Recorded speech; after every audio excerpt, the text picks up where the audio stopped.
Today, I'd like to show you how easy it is to make fluffy leg warmers.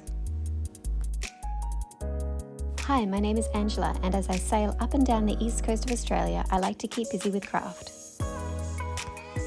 Welcome aboard! I purchased some pre-cut fur from Spotlight. It measured 75 centimetres by 50 centimetres and it turned out to be the perfect size. I also decided to repurpose some Bonds elastic from some undies my daughter had outgrown.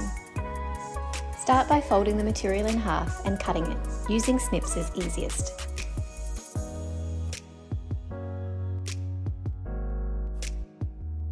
Then attach the elastic on both sides of the top, ensuring that it fit around my calves snugly.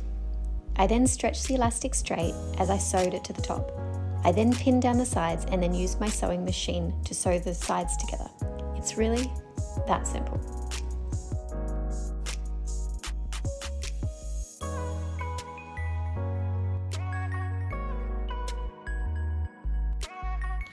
Enjoy your new winter warmers and happy crafting, everyone. See you next time.